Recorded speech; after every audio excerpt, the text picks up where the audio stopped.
So first chapter in your book is exception handling in Python. This is your NCERT, ठीक है? So NCERT का जो first chapter है, इसमें हम deal करेंगे about the errors कि errors क्या होते हैं, errors के साथ आप कैसे work करते हो, errors को कैसे आप deal करते हो, ठीक है? So that is exception handling. That is the capacity to deal with the errors. लेकिन उससे पहले हम देखेंगे different type of errors क्या है.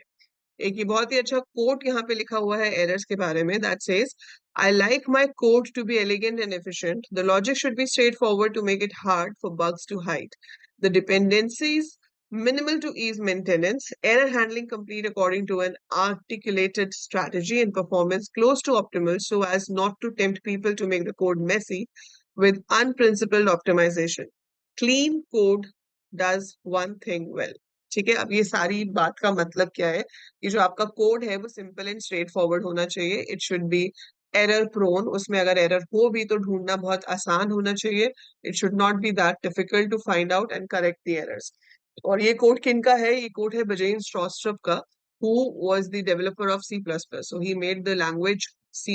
That was our object oriented programming language. That is our पहले कंप्यूटर साइंस में C++ ही होती थी अब पिछले 4-5 साल से we have got Python in the syllabus, right? So इस चैप्टर में हम पढ़ेंगे सिंटेक्स एरर क्या होते हैं एक्सेप्शंस क्या होते हैं बिल्ट इन एक्सेप्शंस क्या होते हैं एक्सेप्शन रेज कैसे कर सकते हैं हैंडल कैसे कर सकते हैं तो सबसे पहले टाइप के जो एरर है हमारे पास वो होते हैं सिंटेक्स एरर सिंटेक्स एरर को हम तब देखते हैं जब हम कोई भी स्टेटमेंट सही से नहीं लिख रहे तो पाइथन एक लैंग्वेज है जैसे इंग्लिश होती है जैसे हिंदी होती है तो हर लैंग्वेज की अपनी एक ग्रामर होती है and you have to follow the grammar कि यहाँ कॉमा आएगा यहाँ फुल स्टॉप आएगा ये चीज हम कोट्स में लिखेंगे है ना हर वर्ड हर सेंटेंस का फर्स्ट लेटर कैपिटल होता है like that so you have certain rules which you have to follow अगर आप वो फॉलो नहीं करते हो तो उसको हम कहते हैं कि ग्रामेटिकल एरर है वैसे ही हर प्रोग्रामिंग लैंग्वेज का एक सिंटेक्स होता है आपको वो सिंटेक्स फॉलो करना होता है कि जैसे प्रिंट है तो स्मॉल लेटर्स में ही लिखना है कोई स्ट्रिंग है तो उसके साइड्स पे डबल कोट्स आएंगे है ना या कोई वैल्यू है तो वो बिना कोट्स के आएगी तो वो सब रूल्स है जो कि डिफाइंड है अगर आप उन रूल्स को फॉलो कर रहे हो तो प्रोग्राम ठीक है पर अगर आप वो रूल्स फॉलो नहीं कर रहे हो so it will generate an error called syntax error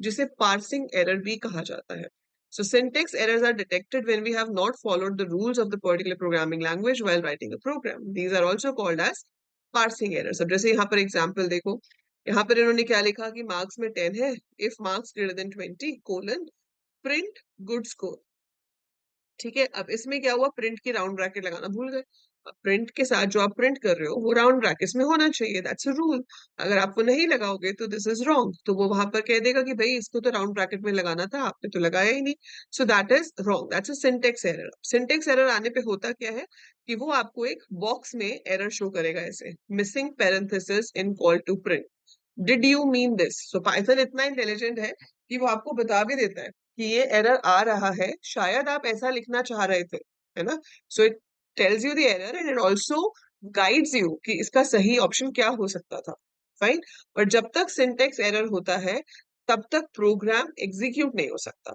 so आप अपने प्रोग्राम को सेव कर दोगे वो एग्जीक्यूट तब तक नहीं हो सकता जब तक मेरे प्रोग्राम में सिंटेक्स एरर है so having a syntax error will not let you execute your program जब आपके प्रोग्राम में कोई सिंटेक्स एरर नहीं होगा तभी पाइथन उसको एग्जीक्यूट करता है उससे पहले नहीं करता अब एक और तरह का एरर होता है जिसे लॉजिकल एरर कहते हैं वो यहाँ पर मेंशन ही नहीं है पर मैं आपको वैसे बता रही हूँ लॉजिकल एरर इज कि आपने प्रोग्राम बनाया कोई सिंटेक्स एरर नहीं है रन भी हो रहा है रिजल्ट भी आ रहा है लेकिन वो रिजल्ट वो नहीं है जो आपको चाहिए मतलब रिजल्ट आ रहा है लेकिन गलत कैलकुलेट होकर आ रहा है मतलब मैंने कुछ फॉर्मूला गलत लगाया होगा मैंने कुछ कंडीशन गलत लगाई होगी लूप गलत लगाया होगा कुछ लॉजिक जो है वो गलत होगा दैट्स वाई चल तो रहा है लेकिन आंसर सही नहीं आ रहा सो that is your logical error ठीक है सो वो हमें खुद ही ठीक करना पड़ता है उसमें पाइथन आपको कुछ नहीं बताता सो वो एक तरह के एरर्स हो गए तीसरे होते हैं run time errors run time error का मतलब क्या है रन टाइम एरर का मतलब है एक्सेप्शन ठीक है सो ये क्या होता है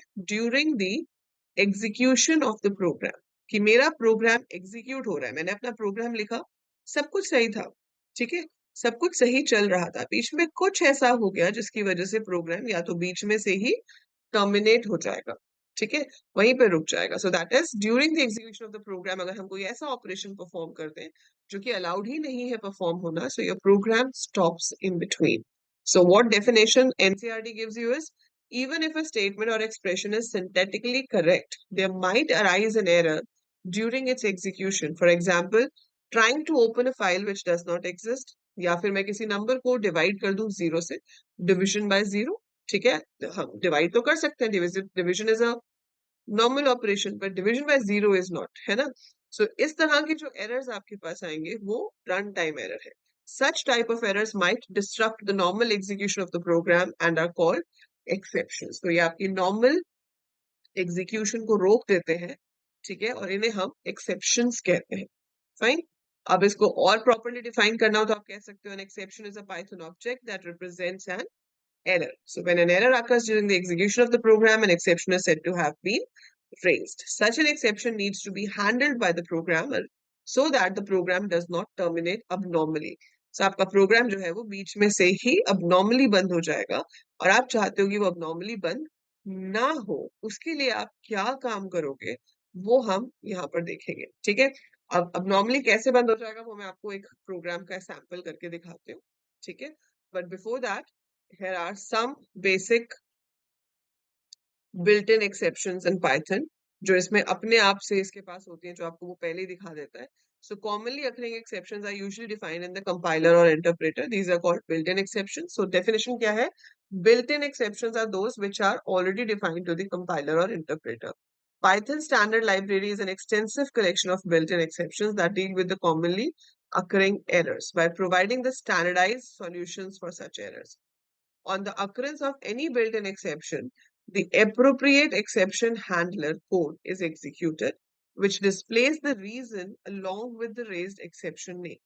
तो वो क्या करता है, एक्सेप्शन का नाम बताता है, उसके साथ साथ रीजन भी बताता है कि एक्सेप्शन क्यों आई है, ठीक है। लाइक कुछ एक्सेप्शंस के नाम यहाँ पे दिए हुए हैं। सिंटेक्स एरर कब आता है? जब सिंटेक्स ठीक नहीं होता। वैल्यू एरर कब आता है? जब आप कोई एक टाइप की वैल्यू को रिसीव कर रहे हो लेकिन वो उस टाइप में आपको प्रोवाइड ही नहीं हो रही, डेटा टाइप मैच नहीं कर रहा है। इनपुट आउटपुट एरर कब आता है? जब आपकी कोई when the file specified in a program, आपके सिलेबस में फाइल हैंडलिंग भी है जो आप आगे जाके पढ़ोगे। आप एक फाइल को अपने प्रोग्राम से ओपन करने की कोशिश कर रहे हो लेकिन वो फाइल ओपन हो ही नहीं सकती क्योंकि वो एग्जिस्ट ही नहीं करती। कीबोर्ड इंटरप्ट आ जाता है। It is raised when the user accidentally hits the delete और एस्केप की while executing a program, due to which the normal flow of program is interrupted. Import error आ जाता है। आप कोई ऐसा मॉड्यूल इंपोर्ट कर रहे हो जो एग्जिस्ट ही नहीं करता। एंड ऑफ फाइल एरर आ जाता है कि मैं फाइल से रीड कर रही हूँ लेकिन अब फाइल में कुछ रीड करने के लिए बचा ही नहीं है, फाइल ही खत्म हो गई, तो हम क्या रीड करेंगे? तो एंड ऑफ फाइल एरर आ जाएगा। जीरो डिवीजन एरर, जब आप नंबर को जीरो से डिवाइड कर दोगे। इंडेक्स एरर, आपने लिस्ट बनाई है, आपने 11th क्लास में पढ़ा हुआ है लिस्ट क्या होती है, अगर थोड़ा बहुत भी याद हो तो लिस्ट कुछ इस तरह से होती है कि मैंने यहाँ पर लिखा 10, 15, 20, ठीक है। अब अगर मैं यहाँ पर A1 को फेच करती हूँ, it will give me 15। A0 को फेच करूंगी तो 10 आएगा, लेकिन अगर मैं A3 को फेच करूंगी तो क्या कुछ आएगा? A3 पे तो कुछ है ही नहीं। सो A3 पे आपको इंडेक्स एरर आएगा क्योंकि आप एक ऐसा इंडेक्स यूज कर रहे हो जो कि एग्जिस्ट ही नहीं करता है उस लिस्ट में, right. Then we have name error. अगर आप कोई ऐसा वेरिएबल यूज करते हो जिसका नाम आपने, मतलब जिस वेरिएबल को क्रिएट ही नहीं किया आपने, आपने यहाँ पे लिखा num is equal to 15 and by mistake आपने लिख दिया प्रिंट num। अब देखो, जो आपने क्रिएट किया था उसका n तो स्मॉल था, जो प्रिंट कर रहे हो उसका n कैपिटल है, मतलब ये अलग वेरिएबल है, ये अलग वेरिएबल है, तो वो यहाँ पे नेम एरर दे देगा कि मुझे नहीं पता कि ये कौन सा नाम है, I have not seen this before. तो इससे पहले किसी स्टेटमेंट में ये क्रिएट नहीं हुआ है। So it is raised when a local और global variable name is not defined. Indentation error, अगर आपने प्रॉपर टैब नहीं दिया है इफ के बाद, लूप के बाद, तो इंडेंटेशन एरर आ जाता है। टाइप एरर, अगर डेटा टाइप मैच नहीं करता ऑपरेटर्स के साथ, जैसे कि अगर मैं 3+5 करूं तो ठीक है, दिस विल गिव मी 8, लेकिन अगर मैं 3 को कोट्स में लूं और 5 को ऐसे ही लूं और एक स्ट्रिंग और इंटीजर को ऐड करूं तो it will generate type error, क्योंकि दो अलग अलग डेटा टाइप स्ट्रिंग और इंटीजर आपस में कंकैटिनेट नहीं हो सकते, ना ही ऐड हो सकते हैं। That will create type error. Then we have overflow error. It is raised when a calculation exceeds the maximum limit of numeric data type. So numeric data type की जो maximum range है, अगर हम उसको over कर जाएं, उससे भी ज्यादा बड़ा नंबर आ जाए, जो कि बहुत रेयर होता है, बट अगर आ जाए, ठीक है, अगर आ जाए तो क्या होगा? तो वो ओवरफ्लो एक्सेप्शन देगा, क्योंकि आपका जो एक इंटीजर है वो 64 बिट्स में स्टोर होता है, 8 बाइट्स में। So 2 raise to the power 64 different combinations बनते हैं, which is a huge number. अगर आप उसको भी क्रॉस कर जाते हो तब जाकर ओवरफ्लो एरर आएगा। तो ये 12 एरर्स के नाम लिखे हुए हैं, ये आपको याद रखने हैं क्योंकि आपको ये एमसीक्यू में भी पूछ सकते हैं कि which of these is not an error, या which of these is error, या which of these error is generated when so and so things happen. ठीक है, तो उस वे में आपको ये याद रखना पड़ेगा। ठीक है, अब इसका एग्जाम्पल मैं आपको बना के दिखाती हूँ। Programmer can also create custom exceptions, वो हम खुद से भी एक्सेप्शंस बना सकते हैं, पर उसके लिए आपको ऊप्स कंसेप्ट पता होने चाहिए, जैसे हम ऑब्जेक्ट ओरिएंटेड प्रोग्रामिंग कंसेप्ट्स कहते हैं। सो इसलिए आप खुद से एक्सेप्शन क्रिएट करने वाले लेवल पे अभी नहीं जाओगे, but we have built in exceptions as well as user defined exceptions. हम चाहें तो खुद से एक्सेप्शन बना सकते हैं। अब एक्सेप्शन मैं आपको दिखाती हूँ, देखो कैसे होता है। जैसे मैंने यहाँ पर ए में लिया 90, बी में लिया 20, ठीक है। अब मैं ए अपॉन बी कर रही हूँ, कोई प्रॉब्लम नहीं, आंसर आ रहा है ना। अब मैंने सी में ले लिया 0। Now if I write A upon C, here is your error, zero division error, division by zero message आ गया। ठीक है, ऐसे ही अगर आपने 5 + 9 किया, आई एम गेटिंग द आंसर। ठीक है, लेकिन अगर आपने इसमें डेटा टाइप्स अलग अलग ले लिए तो आपके पास एरर आ जाएगा, like you right 5 + 9, so you getting type error. ठीक है, सो इसमें टाइप एरर आ गया। तो ऐसे डिपेंड करता है कि आप क्या काम कर रहे हो, तो जो भी आप काम कर रहे हो उसमें जो एरर बनता होगा वो उस एरर को शो कर देगा। जैसे मैं इंटीजर में कन्वर्ट करना चाहती हूँ A12 को, 12 को इसको किया, ये तो हो गया, पर A12 को अगर आप करना चाहते हो तो ये नहीं हो सकता, वैल्यू एरर आ गया। So we get different type of errors depending upon हम क्या काम कर रहे हैं। अब एरर्स की सबसे बड़ी प्रॉब्लम पता है क्या होती है? एरर्स की प्रॉब्लम ये होती है रन टाइम एरर्स की, कि ये प्रोग्राम को बीच में टर्मिनेट करा देते हैं। जैसे मैंने अगर यहाँ पर एक पूरा प्रोग्राम लिखा, इनपुट एंटर फर्स्ट नंबर, ठीक है, मैं क्या करना चाहती हूँ, दो नंबर्स इनपुट करा के उसके ऊपर पूरी कैलकुलेशंस वगैरह करके प्रिंट करना चाहती हूँ। सो एंटर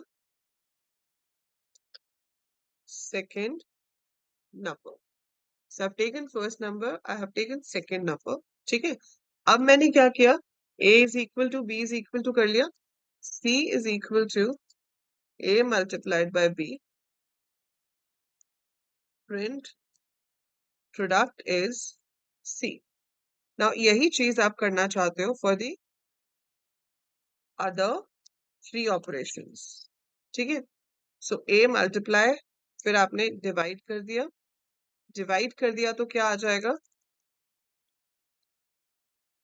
quotient, फिर आपने प्लस कर दिया, प्लस करके आप प्रिंट कर सकते हो सम, फिर आपने माइनस कर दिया और माइनस करके आप प्रिंट कर सकते हो difference.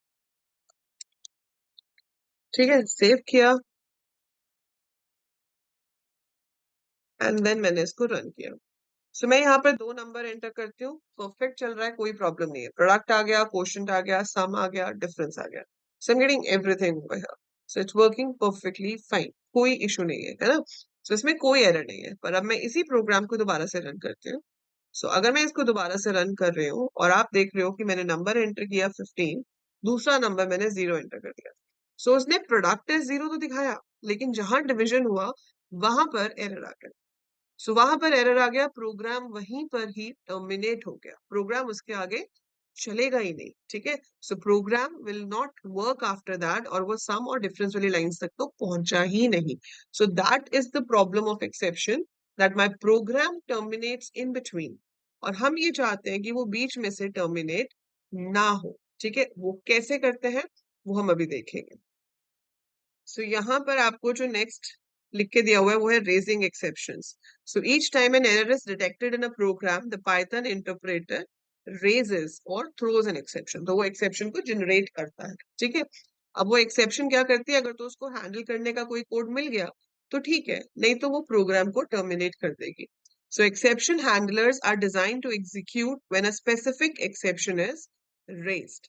Programmers can also forcefully raise exceptions in a program using the raise and assert statements।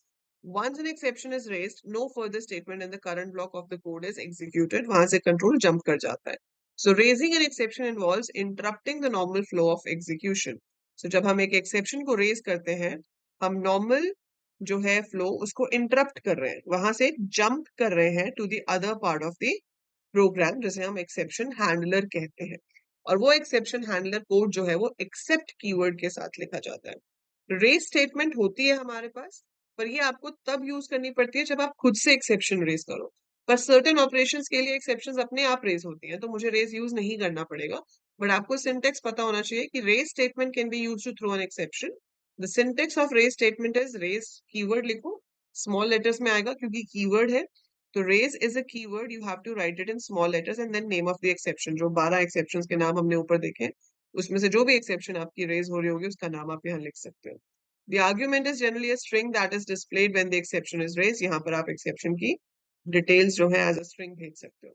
So जब वो raise होगी वो उस message को दिखा देगा ऐसे। तो यहाँ पर exception का नाम आ जाएगा and then हमने पास किया था अगर oops an exception has occurred तो वो उसको दिखा रहा है।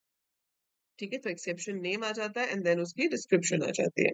Now the error detected may be built in exception और may be a user defined one, जो भी है उसको हम थ्रो कर सकते हैं।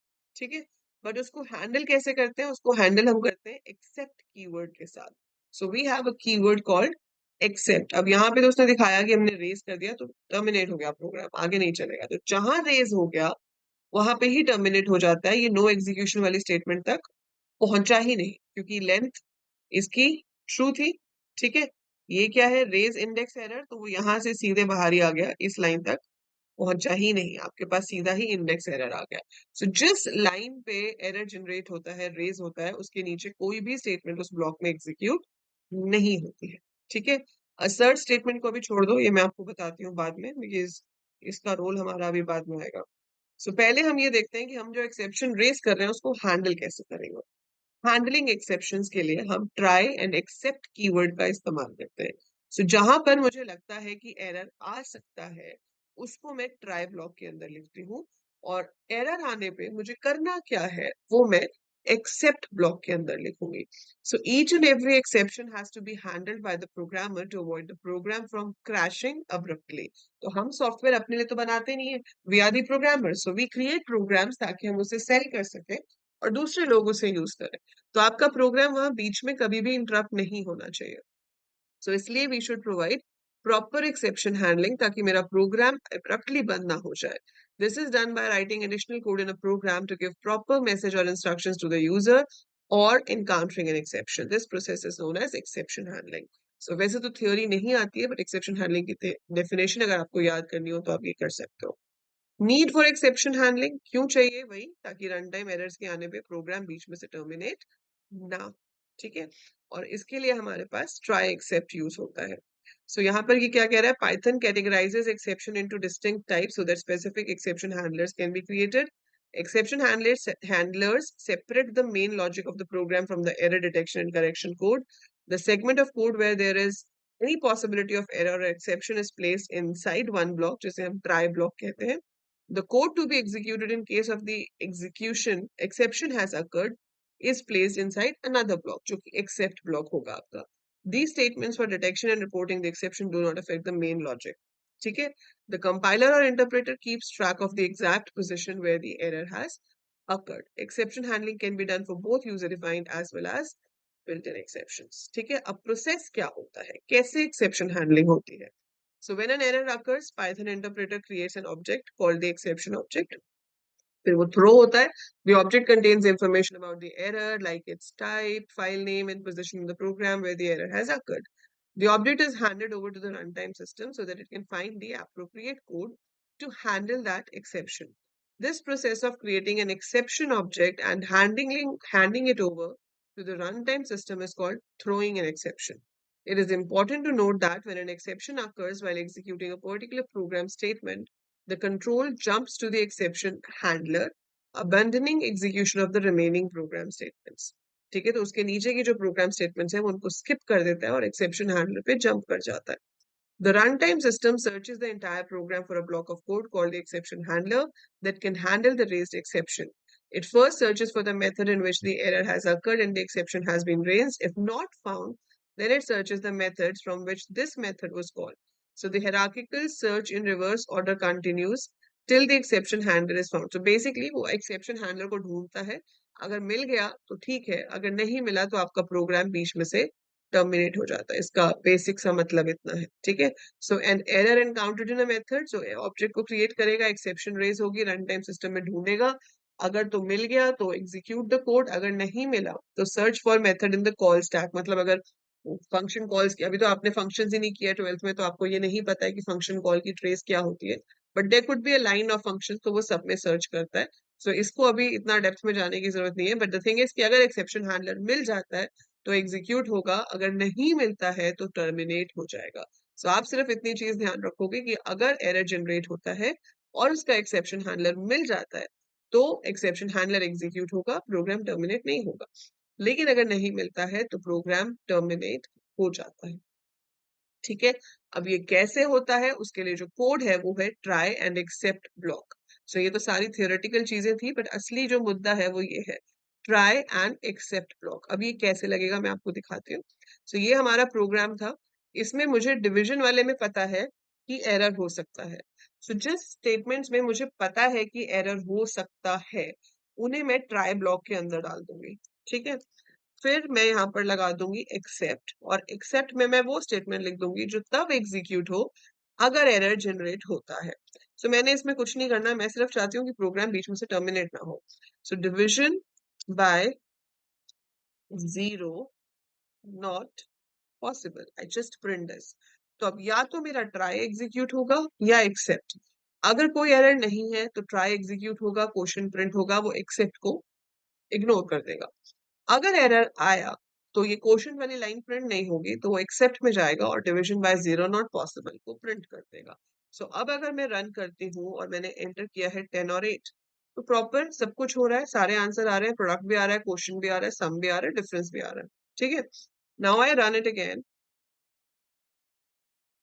अगेन, और अब मैंने अगर यहाँ पर सेकेंड नंबर 0 एंटर कर दिया तो आप देख रहे हो क्वेश्चन नहीं आ रहा।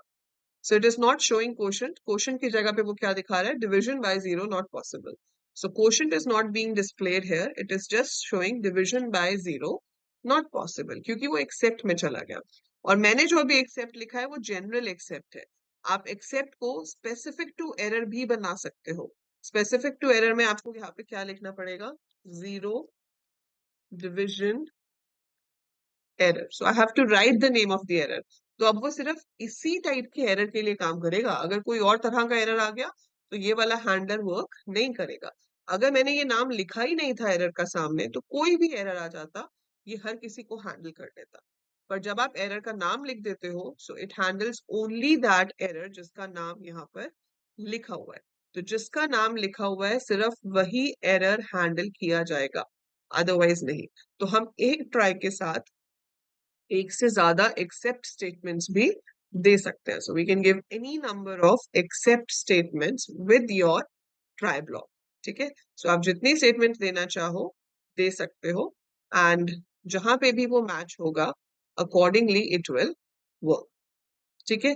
सो that is the main thing. तो इस पूरी चीज की कहानी जो है एक्सेप्शन हैंडलिंग की, वो ये है कि try and except are the two keywords which are used to deal with your runtime errors, ठीक है।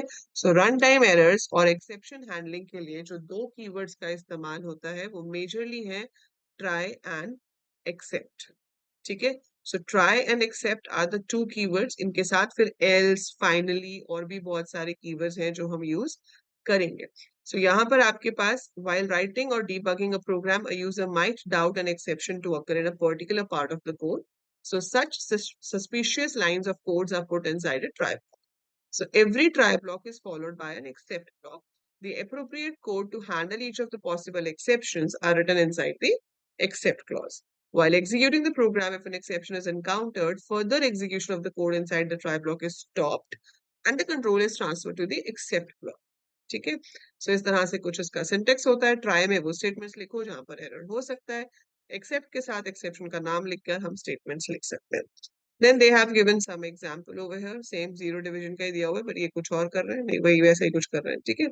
So they have given an example of zero division error over here. So जैसे हमने किया था अभी, सो उसी तरह से आपका यहाँ पर एक एग्जाम्पल शो किया जा रहा है। Sometimes a single piece of code might be suspected to have more than one type of error. For handling such situation, we can have multiple except blocks for a single try block. जैसे इसमें देखो, zero division error भी ले लिया, value error भी ले लिया। तो अगर यूजर ने इंटीजर इनपुट नहीं किया तो वैल्यू एरर आ जाएगा, है ना। और अगर उसने जीरो एंटर कर दिया डिनोमिनेटर में तो ये वाला एरर आ जाएगा। सो हम एक ट्राई के साथ, यहाँ पर सिंगल ट्राई है, ठीक है, और इसके साथ कितने भी एक्सेप्ट दे सकते हैं। इस साल के पेपर में मतलब 2024 का जो बोर्ड एग्जाम हुआ था, ठीक है, उसके अंदर आपको सिर्फ एक एमसीक्यू आया था एक्सेप्शन हैंडलिंग के ऊपर, बस, कि एक ट्राई के साथ मल्टीपल एक्सेप्ट हो सकते हैं या नहीं। अदर देन दैट हमारे पास इसका कोई क्वेश्चन नहीं था, ठीक है। So in the code two type of exception, zero division error as well as value error are handled. तो जो मैच होगा उसमें चला जाएगा। However, if an exception is raised for which no handler is created, अब तीसरा कोई error आ गया जो आपने हैंडल ही नहीं किया, so such an exception can be handled by adding an except clause without specifying the name of the exception। तो आपको एक्सेप्शन का नाम नहीं लिखना है, आपको सिर्फ एक्सेप्ट लिख के छोड़ देना है, ठीक है। क्या एक्सेप्शन है हमें नहीं पता, कोई भी एक्सेप्शन है तो ये उसके लिए काम करेगा। सो सिर्फ एक्सेप्ट लिख के छोड़ दो, that means it should work for that particular exception. Got it? ठीक है। So that is try and except. अब इसमें एल्स भी है, इसके अंदर फाइनली भी है, ऊपर हमने एक assert कीवर्ड भी देखा था, ठीक है। And then you have a few more things and we will be doing its back exercise also. तो हम एनसीईआरटी की बुक तो पूरी करेंगे ही करेंगे, साथ साथ इसकी जितने भी बैक एक्सरसाइज के क्वेश्चंस हैं we will be solving it all.